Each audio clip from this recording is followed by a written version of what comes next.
अब इसके अंदर हमें पता चल गया कि कौन कौन से एटम्स मौजूद है। अब हमने देखना है कि इसके अंदर जो एटम्स मौजूद है वो कितने कितने ग्राम एटम्स मालूम करने हैं। तो एक किस्म का मोल जैसे मालूम करते हैं तो mass divided by molar mass करते हैं, तो यहाँ पर हमने क्या करना है, जो परसेंटेज कंपोजिशन आई है उसको डिवाइडेड बाय क्या कर देंगे, उसके एटॉमिक मास या मोलर मास से डिवाइड कर देंगे। बिस्मिल्लाहिर्रहमानिर्रहीम, अस्सलाम वालेकुम। आज जो हमने टॉपिक डिस्कस करना है वो है lecture number 9 first year chemistry जो है उसका हम चैप्टर 1 डिस्कस कर रहे हैं, बेसिक कॉन्सेप्ट। और लेक्चर नंबर 9 के अंदर हमने देखना है steps to determine empirical formula.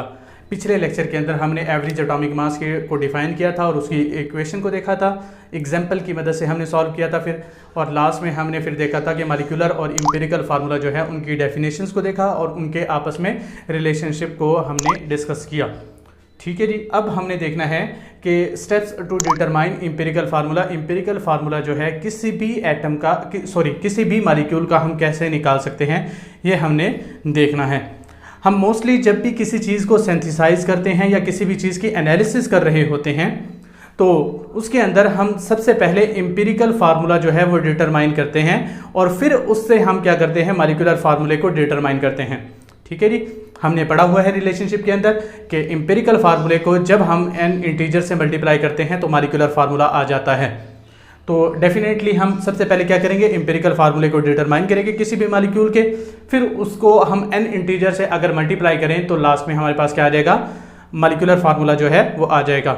Molecular formula निकालने के बाद हम क्या करते हैं, फिर बाकी एनालिसिस वगैरह जो है उसकी स्ट्रक्चर वगैरह को हम देखते हैं, उनके रिएक्शंस वगैरह को देखते हैं। ये सारा जो कॉन्सेप्ट होता है ये ऑर्गेनिक केमिस्ट्री के अंदर आ जाता है फिर। ठीक है जी, तो अब जो हमने देखना है steps to determine empirical formula. Empirical फार्मूले को कैसे डिटरमाइन कर सकते हैं, तो एम्पिरिकल हमारे पास लेट से एक सैंपल दिया हुआ है। अब इसका हमने क्या मालूम करना है, एम्पिरिकल फार्मूला मालूम करना है। तो सबसे पहले अब ये मालूम होना चाहिए कि इसके अंदर कौन कौन से एटम्स मौजूद हैं।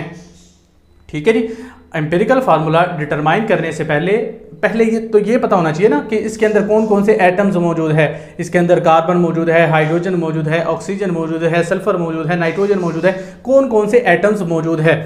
ठीक है जी, तो ये वाला जो पॉइंट है ये क्या कहलाता है, क्वालिटेटिव एनालिसिस कहलाता है। ठीक है जी, तो पहला जो पॉइंट है इसके अंदर जो हमने डिस्कस करना है वो है क्वालिटेटिव एनालिसिस का।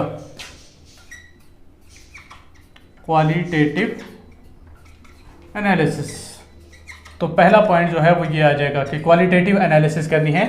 क्वालिटेटिव एनालिसिस क्या होती है कि एक्चुअल जो है टाइप्स ऑफ एटम्स कि कितनी टाइप्स के एटम्स जो है मौजूद है, टाइप्स ऑफ एटम्स जो है वो मालूम करने हैं हमने कि कितनी टाइप्स के एटम्स जो है वो मौजूद है इसके अंदर। नेक्स्ट जो है फिर हम यहाँ पर क्या देखेंगे कि अब इसके अंदर हमें पता चल गया कि कौन कौन से एटम्स मौजूद है। अब हमने देखना है कि इसके अंदर जो एटम्स मौजूद है वो कितने कितने मौजूद है। ठीक है जी, वो उनकी अमाउंट जो है वो मालूम करनी है। क्या मालूम करनी है, अमाउंट मालूम करनी है। ठीक है जी, तो दूसरा जो अब नेक्स्ट जो है वो क्या आ जाएगा, क्वांटिटेटिव एनालिसिस, मतलब मिकदार जो है वो मालूम करनी है। क्लियर हो जाएगी बात। तो पहला जो है वो क्या आ जाएगा, टाइप्स ऑफ एटम्स, और दूसरा आ जाएगा नंबर ऑफ एटम्स या अमाउंट ऑफ एटम भी कह सकते हैं। ठीक है जी, तो क्वांटिटेटिव एनालिसिस के अंदर आ जाएगा वो क्वांटिटेटिव एनालिसिस।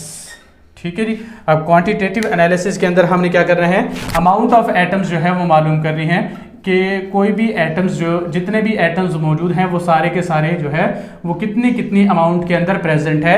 कार्बन जो है वो कितनी अमाउंट के अंदर मौजूद है, हाइड्रोजन, ऑक्सीजन, सल्फर, नाइट्रोजन और जितने भी एटम्स है, क्लोरीन है, तो वो सारे जो है वो कितनी अमाउंट के अंदर मौजूद है वो हमने मालूम करना है।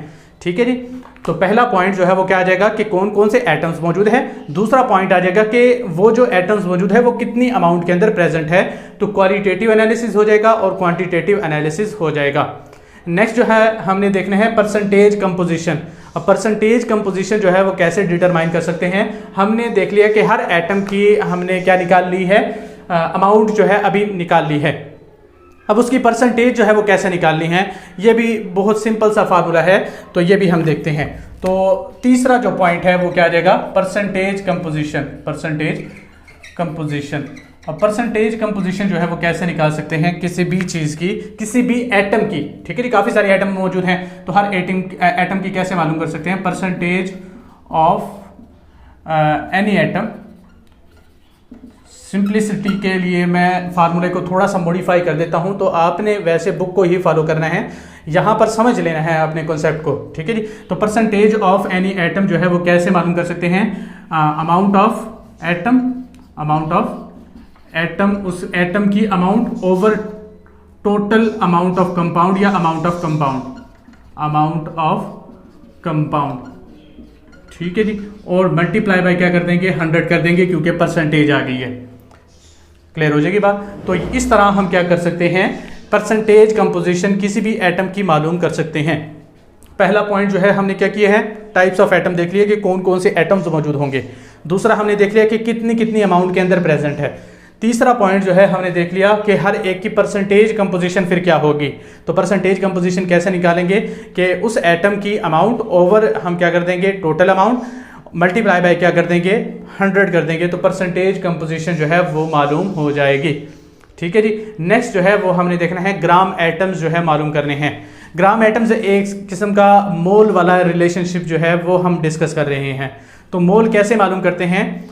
हमारे पास किसी भी चीज़ के मासेस जो है गिवन होते हैं, तो उसके मोल जो है मालूम कैसे करते हैं? हम उसको उसके एटॉमिक मास, मॉलिक्यूलर मास, आयनिक मास, कोई भी चीज़ होती है, चाहे वो एटम है, मॉलिक्यूल है या आयन है, हम क्या कर रहे होते हैं? उसके मोलर मास से डिवाइड कर देते हैं। जब मोलर मास से डिवाइड करते हैं तो नंबर ऑफ मोल्स आ जाते हैं। नंबर ऑफ मोल्स को दूसरे वर्ड्स के अंदर ग्राम एटम्स भी कह सकते हैं। तो ग्राम एटम्स जो है वो कैसे निकालने हैं, तो ये हम देख लेते हैं। तो ग्राम एटम्स का निकालने का तरीका जैसे हमने पीछे निकाले हैं वैसे ही हम यहाँ पर निकालेंगे। जैसे मोल्स को हम निकालते हैं, तो मोल्स को कैसे निकालते हैं? तो ग्राम्स एटम ऑफ किसी भी एटम का हमने ग्राम एटम जो है वो निकालने हैं, तो कैसे निकालेंगे? जो परसेंटेज कंपोजिशन आया है, ठीक है जी, परसेंटेज कंपोजिशन ऑफ एटम की जो परसेंटेज कंपोजिशन है डिवाइडेड बाय क्या कर देंगे? एटॉमिक मास या मोलर मास, एटॉमिक मास या मोलर मास जो है ऑफ दैट एटम, उस एटम के मोलर मास से या एटॉमिक मास से डिवाइड कर देंगे, तो हमारे पास क्या आ जाएगा? ग्राम एटम जो है वो आ जाएंगे। तो परसेंटेज कंपोजिशन जो एटम की है हमारे पास, उसको हम क्या करेंगे? उसी के एटॉमिक मास से डिवाइड कर देंगे, तो क्या आ जाएगा? ग्राम एटम जो है वो आ जाएंगे। नेक्स्ट जो पॉइंट हमने डिस्कस करना है वो हमने फाइंड आउट करनी है एटॉमिक रेशियो। तो एटॉमिक रेशियो जो है वो कैसे मालूम करनी है वो हम देख लेते हैं। ये भी सिंपल सा तरीका है।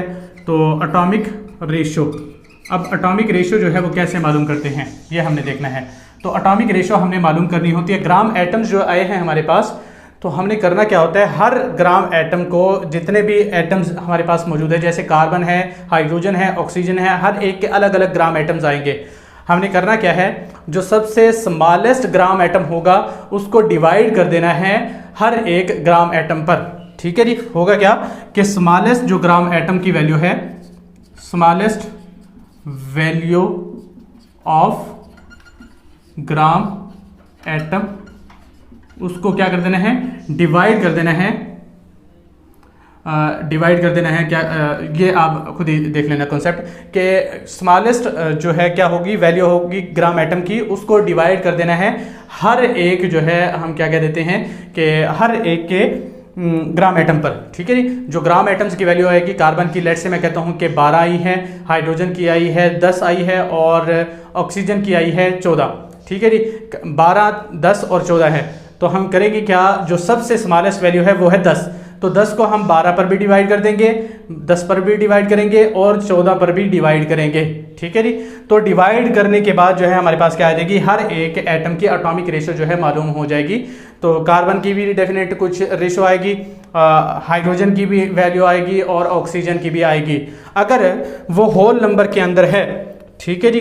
तो लास्ट वाला अब हमने करना क्या है? Building empirical formula. Last point की तरफ हम पढ़ रहे हैं कि बिल्डिंग एम्पिरिकल फार्मूला। तो लास्ट पॉइंट के अंदर हमने करना क्या है? जो स्मॉलेस्ट रेशो आएगी, स्मॉलेस्ट एटॉमिक रेशो जो है वो आ चुकी है। एटॉमिक रेशो निकालने के बाद अगर वो होल नंबर के अंदर है तो हम क्या करेंगे, उसको एम्पिरिकल फार्मूला बना देंगे। ठीक है जी। क्या होता है, अगर वो होल नंबर के अंदर मौजूद है, if in whole number, if they are, ये जो अटॉमिक रेशो है, they are in whole number, अगर होल नंबर के अंदर है तो हम क्या करेंगे, एम्पिरिकल फार्मूला जो है वो बना देंगे उसका। लेकिन अगर क्या है, इफ इन फ्रैक्शंस, फ्रैक्शंस के अंदर है तो फिर हमने क्या करना है, पहले मल्टीप्लाई करना है सुटेबल नंबर से मल्टीप्लाई करेंगे, किस लिए, टू गेट होल नंबर। ठीक है जी। अगर कोई भी जो अटॉमिक रेशो आई है उसके अंदर कोई भी जो है अगर होल नंबर के अंदर सारे हैं तो डेफिनेटली हम क्या करेंगे, हर एक को जो है उसके एटम के साथ लिख देंगे और एम्पिरिकल फार्मूला जो है वो डिटरमाइन हो जाएगा। लेकिन अगर फ्रैक्शंस के अंदर आता है तो हमने क्या करना है, पहले मल्टीप्लाई करना है सुटेबल नंबर से टू गेट होल नंबर, पहले होल नंबर लेके आना है, फिर उसके बाद जो है हम क्या करेंगे, एम्पिरिकल फार्मूला जो है वो डिटरमाइन करेंगे। क्योंकि कोई भी एटम जो है वो आशारिया के अंदर हो ही नहीं सकता कि *5 एटम जो है कभी भी नहीं होगा। कार्बन हमेशा एक एटम होगा, 2 एटम होंगे या 3 एटम होंगे, कभी भी ये नहीं होगा कि 2.5 एटम्स जो है कार्बन के रिएक्ट कर रहे हैं, ऐसा कभी भी नहीं हो सकता। ठीक है जी। तो एटम्स जो है वो क्या होते हैं, हमेशा होल नंबर के अंदर होते हैं, तो डेफिनेटली एम्पिरिकल फार्मूला भी क्या होना चाहिए, होल नंबर के अंदर ही होना चाहिए। तो ये हमारे पास जो है वो क्या आ जाएगा, एम्पिरिकल फार्मूले को डिटरमाइन करने के स्टेप्स आ जाएंगे।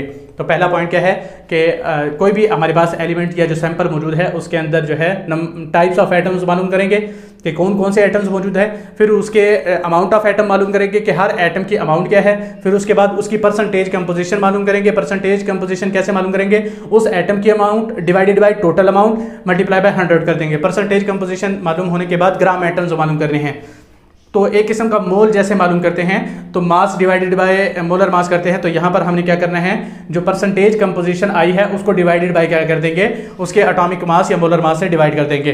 ठीक है जी। ग्राम एटम आ गया, फिर उसके बाद एटॉमिक रेशो मालूम करनी है। तो एटॉमिक रेशो जो है कैसे फाइंड आउट करनी है, जो ग्राम एटम्स आएंगे डिफरेंट वैल्यूज होगी हर एक की, तो जो स्मॉलेस्ट वैल्यू होगी उसको हम डिवाइड कर देंगे हर एक से।